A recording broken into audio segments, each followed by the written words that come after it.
The night air in Babylon carried a heavy stillness, the kind that drapes itself over a city when fear moves quietly through its streets. Oil lamps cast wavering halos of gold upon palace walls, and beyond the gates the Euphrates whispered softly, as though it knew the world was shifting toward a moment that would either end an age or reshape it entirely.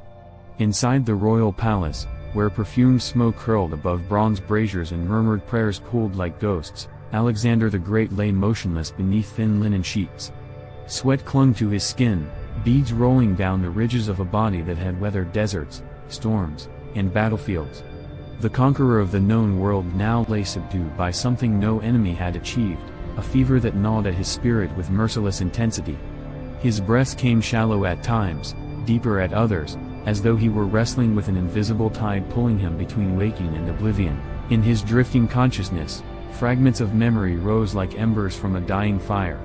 He felt again the heat of the Persian sun at Gaugamela, the reverberation of whose beneath him as his companion cavalry thundered forward. He heard the distant cries of men, the clash of bronze against iron, the gasp of soldiers realizing they were witnessing something history had not prepared them for, a young king cutting through empires as though driven by a force greater than ambition. But the memories twisted, their edges fraying as fever claimed them. He saw Hephaestion standing beside him, alive and smiling, then watched that smile dissolve into smoke. He saw cities he had built flicker into ruin. He saw generals plotting over maps he had once commanded with certainty. The visions hovered like ghosts of futures both real and unreal. And beneath every thought, there simmered a singular question: is this where my story ends? Beyond the chamber doors, his generals waited in tense silence. Men who had marched at his side from Macedon to the edges of India now stood like statues, their armor dimmed by torchlight. Ptolemy leaned against the wall with his arms crossed, hiding the fear behind a mask of stern contemplation. Seleucus paced, wiping sweat from his palms. Perdiccas stared straight ahead, jaw clenched, unable or unwilling to accept that the man who had led them through a decade of unstoppable conquest might be slipping away. None dared speak the truth aloud, that without Alexander, the empire was a lion with its head severed, powerful yet blind, ready to devour itself in chaos. Inside the chamber, Alexander's consciousness wavered again. He felt the fever pulling him downward, but within that descent he sensed something strange, an awareness, a whisper of defiance in the darkness. He saw visions not of the past, but of what could come. Rome rising in the west like a wolf pack sharpening its teeth. Carthage's ships ruling the Mediterranean. Tribal confederations stirring in the north. A world reorganizing itself, not in his image, but in the image of those who would replace him. In the pounding irregular rhythm of his heart, he felt an answer forming: I am not finished. He tried to speak, but the sound caught in his throat. His fingers twitched faintly, and the nearest physician leaned forward, eyes widening with hope. For a moment, the fever thickened like a heavy cloak. Darkness clawed around the edge of his vision. His body sank deeper into the sheets. It would be so easy to let go. To rest. To stop fighting. But even as his breath faltered, he felt a fury ignite inside him, a spark that had carried him across continents and through the most impossible victories. I am Alexander, he thought fiercely, though the words formed only in his mind. I will not be undone by something I cannot see. Hours passed. The fever burned and receded in cycles, as if the illness itself were engaged in a battle with the stubborn force of his will. And then, just before dawn, something shifted. The heat gripping his muscles loosened. His breathing steadied. His thoughts sharpened like a blade drawn from scabbard. When his eyelids fluttered open, the dim torches looked brighter, the air felt cooler, and the ceiling above him no longer spun like a drunken wheel. He drew in a breath and felt control returning to him, slow but certain. He lifted an arm that had felt too heavy to move, then placed his palm against the sheets, pushing himself upright. A guard saw him first. The man froze, eyes widening. The physician beside him dropped a cloth into a basin, water splashing over the stone tiles. Within moments, the door burst open and the generals rushed in, their faces etched with disbelief. They had expected a corpse. Instead, the man who turned his gaze toward them was unmistakably alive, and for the first time since the fever began, unmistakably himself. Alexander's voice came out low and rough, but it carried command like thunder echoing from a distant ridge. "Bring me water," he said. "And bring me a map." A stunned silence followed until one of the men hurried away. Alexander drank slowly, savoring the sensation of coolness spreading through his chest. He waited for his mind to settle fully. The fever still lingered around the edges, but it no longer held him hostage. He felt like a man reborn, no longer drifting between life and death, but choosing life with deliberate force. When the map was unfurled before him, Alexander leaned forward and placed his hand upon the parchment, fingers tracing the edges of his empire. Persia. Egypt. The lands of the Indus. Kingdoms tamed by strategy, charisma, and sheer audacity. Yet his hand drifted westward, toward the regions still forming in political fog. Rome was a small mark, barely more than a curiosity to most kings. But Alexander had heard the stories, discipline unlike anything in Greece, soldiers who trained as if war were religion, ambition simmering beneath their republic like lava waiting to break through rock. A flicker of something, excitement? Recognition? Destiny? Moved across his face. He whispered to himself, so quietly the generals almost missed it, "The world is not yet whole." For several minutes he studied the map in silence, his mind a storm of strategy. Arabia still unconquered. Carthaginian fleets dominating trade routes. Nomadic tribes harassing the outer borders. Roads unfinished. Cities not yet strengthened. And the West was the great unknown. In that moment, Alexander understood with crystal clarity what the fever had merely taken from him, the chance to shape the next age. Not merely to conquer, but to stabilize, to connect, to unify, as no ruler before him ever had. When he finally looked up at his generals, there was no trace of frailty left. "We have much to do," he said quietly. "But first, I will walk." Gasps filled the chamber as he pushed himself to his feet. His legs trembled for a heartbeat, then steadied beneath him. He took a step, then another, until he stood fully under his own strength. He felt the weight of the empire settle across his shoulders like an old, familiar cloak. Outside, the first light of dawn spilled through the palace windows, bathing him in a pale warmth. It felt like an omen, but one he controlled. He stepped toward the balcony, the generals trailing behind him like shadows.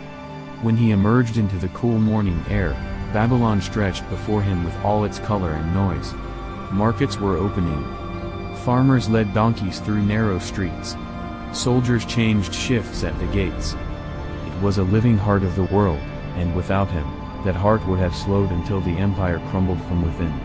He gripped the balcony rail and let the breeze move across his face. In that moment he allowed himself a private thought, one no one else could hear: "I have returned. And I will not fade." Behind him, the generals waited, unsure whether to speak. Alexander turned to them slowly, the faintest trace of a smile forming at the edge of his mouth. "Prepare the men," he said. "The world is large. And I intend to see all of it." As the sun climbed higher above Babylon and poured a warm amber glow across the palace courtyards, Alexander walked slowly among the gardens, regaining his strength one measured breath at a time. The sound of water trickling from stone fountains mingled with the rustling of palm leaves, and every scent, the jasmine, the fig trees, the sweetness of desert blossoms, seemed sharper now, as if the fever had peeled away a thin layer of numbness from the world. His body still ached, but it was the ache of a man recovering, not a man dying. Servants bowed deeply as he passed, their expressions wavering between awe and disbelief. In their minds, he had risen from the jaws of death itself, and that gave him an aura both terrifying and divine. Alexander could feel their gazes, feel the weight of expectation settling upon him once more. But it wasn't a burden, it was a familiar companion. He had lived his life with destiny pressing at his back, whispering in his ear, guiding his steps. And now, having tasted the edge of mortality, he felt closer to that destiny than ever before. It pulsed within him like a second heartbeat, quiet yet firm, reminding him that the world was still his to shape. He paused beside a low marble wall overlooking the inner training grounds. Dozens of Macedonian soldiers drilled in the morning heat, their movements precise, their bodies hardened by years of marching across unforgiving terrain. The clang of shields meeting spears echoed through the courtyard. Alexander watched them closely, his eyes narrowing with thought. Their discipline was strong, but he saw the fractures forming beneath the surface. Some men were aging. Others were foreign recruits unfamiliar with Macedonian tactics. The unity that had carried them from Greece to the Indus now frayed at the edges, held together largely by loyalty to him alone. If I had died, he thought, observing a young recruit stumble in the sand, these men would have broken apart like clay struck by a hammer. The empire would have become a carcass the generals tore at with greedy teeth. The image made his jaw clench. He had given too much of himself, his youth, his blood, his sanity, to let the world he carved be devoured by ambition and chaos. As he turned away from the training grounds, the familiar ache of grief surged unexpectedly. It was Hephaestion he thought of, his closest friend, his mirror, his anchor in a world of constant motion. Hephaestion had died only months earlier, and the wound had not healed. It would never fully heal. The emptiness carved by that loss sat deep in Alexander's chest, a hollow that throbbed whenever he let his guard drop. He closed his eyes and let the sorrow move through him, slow and heavy. If you were here, he thought silently, you would tell me I am not finished. You would tell me the world still bend under my footsteps. The imagined voice strengthened him. Hephaestion had always believed he was destined for more than kingship. More than empire, he had once said, you seek immortality in the bones of the world. Alexander inhaled deeply, steadying himself. Yes. That was true. And a fever had nearly stolen that from him. Before grief could overwhelm him, footsteps approached from behind. Ptolemy's voice carried a mixture of respect and relief. Alexander. The generals asked to speak with you. They await your command.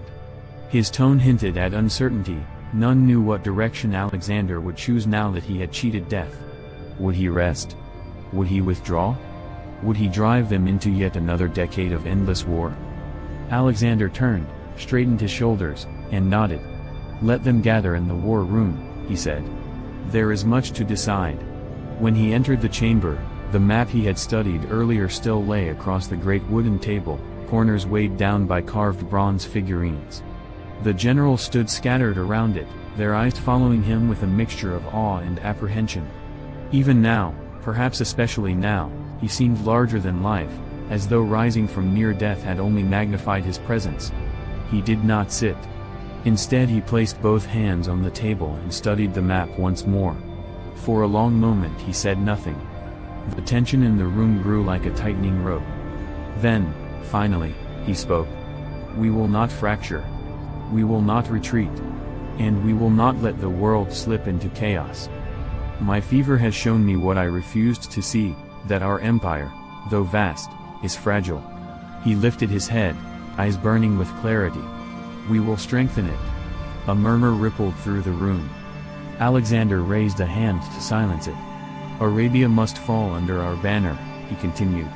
Its trade routes, its tribes, its ports, they are the key to binding East and West. Without Arabia, our borders are lines drawn in dust. His voice deepened, gaining momentum. We will finish what I began. Perdiccas stepped forward. And after Arabia? He asked cautiously. Alexander rested his gaze on him, and for a heartbeat the room felt charged, like a storm gathering over distant mountains. After Arabia, we turn our attention west. The generals stiffened. Some eyes widened. Others narrowed in consideration. Ptolemy spoke first. You mean toward Carthage? Alexander's lips curved into a faint, knowing smile. Perhaps Carthage.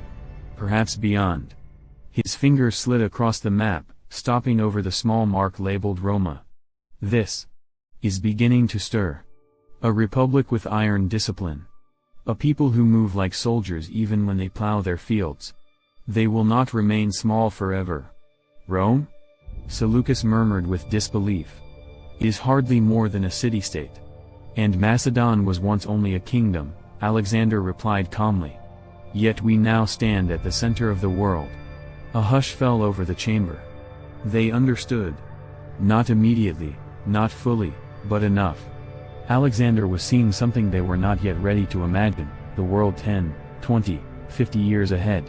And in that world, Rome was not a footnote. It was a threat. But before they could question further, Alexander leaned over the map, his expression focused. "First we secure the empire," he said. "Then we expand it. This time, with patience. With structure. With unity." His hand drifted to the area where Hephaestion had once planned cities beside him. The ghost of that memory hardened his resolve. "We will create a world that cannot collapse when I am gone." This was not the young conqueror who swept across Persia with reckless fire. This was a matured version of Alexander, one who understood that conquest alone could not preserve legacy. He needed foundations, institutions, stability. And he had 10 more years to build them. The meeting dissolved into intense strategy, logistics, supply lines, diplomatic envoys, reinforcement of military units, but Alexander's mind drifted occasionally, slipping into a river of possibilities. He could see Arabia falling quickly beneath his reorganized phalanx and cavalry, their desert tribes overwhelmed by Macedonian discipline and speed.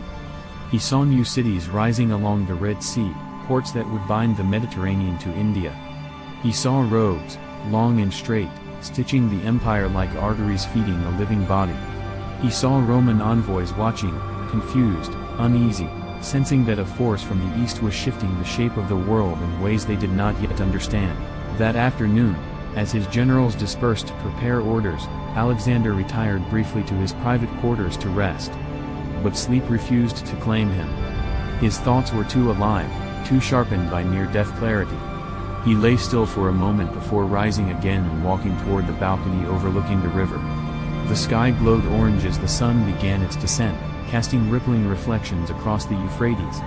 He leaned his elbows on the stone railing and stared at the water.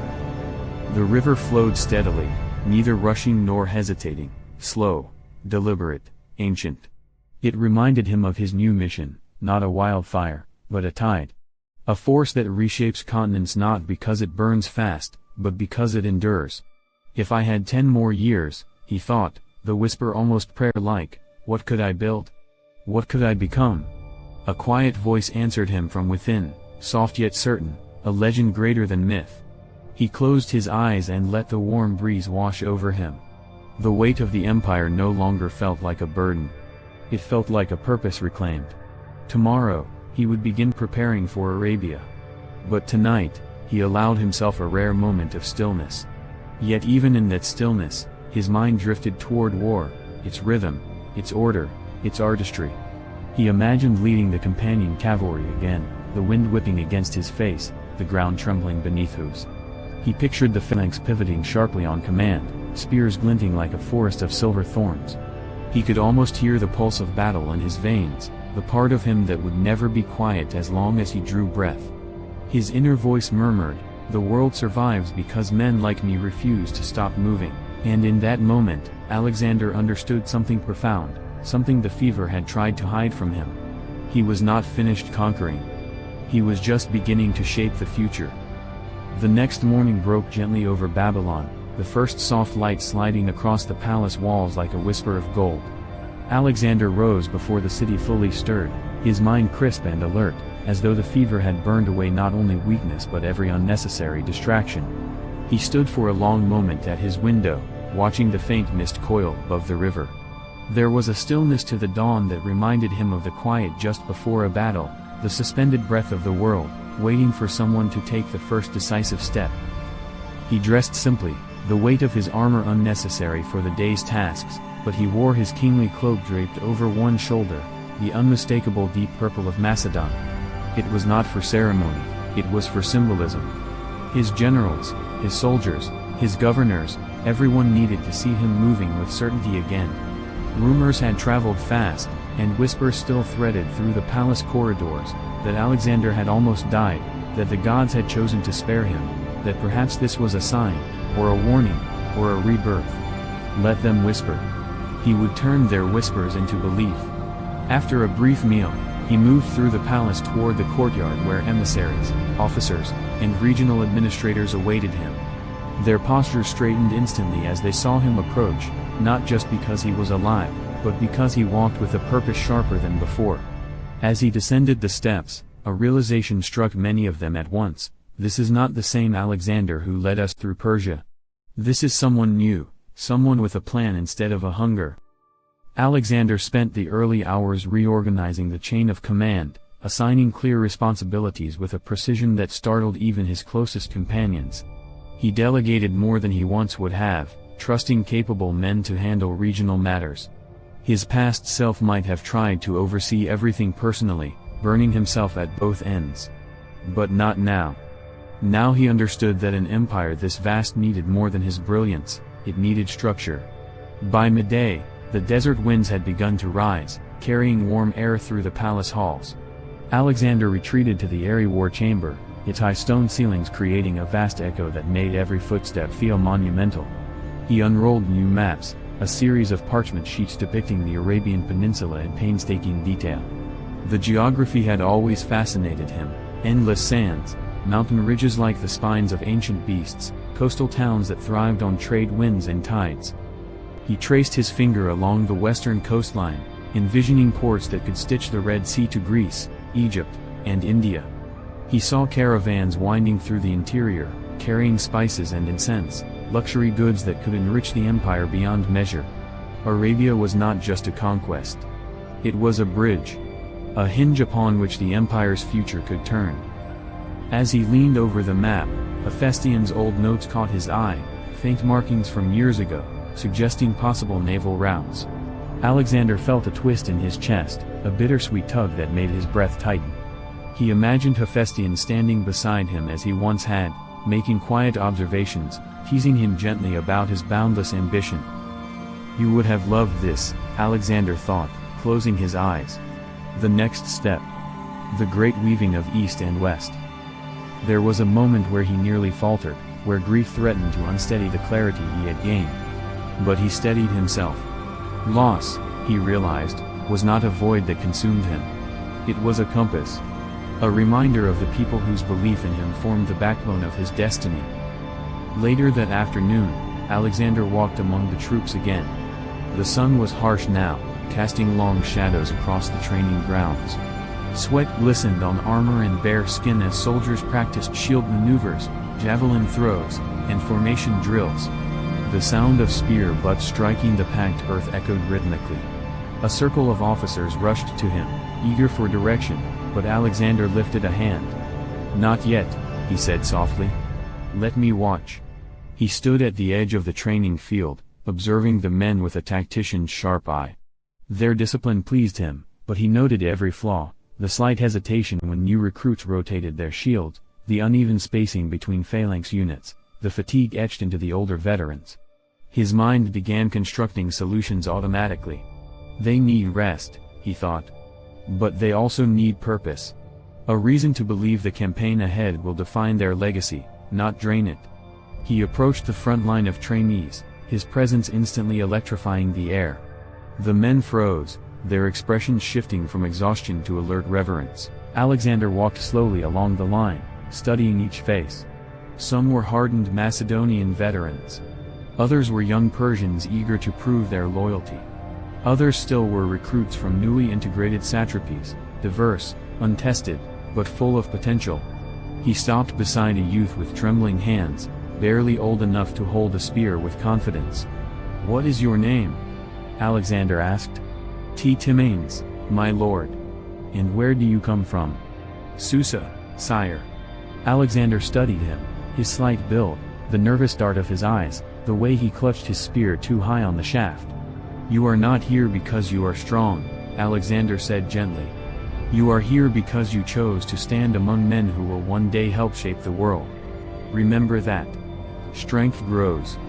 But courage is born." A ripple passed through the line. The boy straightened. The others drew breath with renewed steadiness.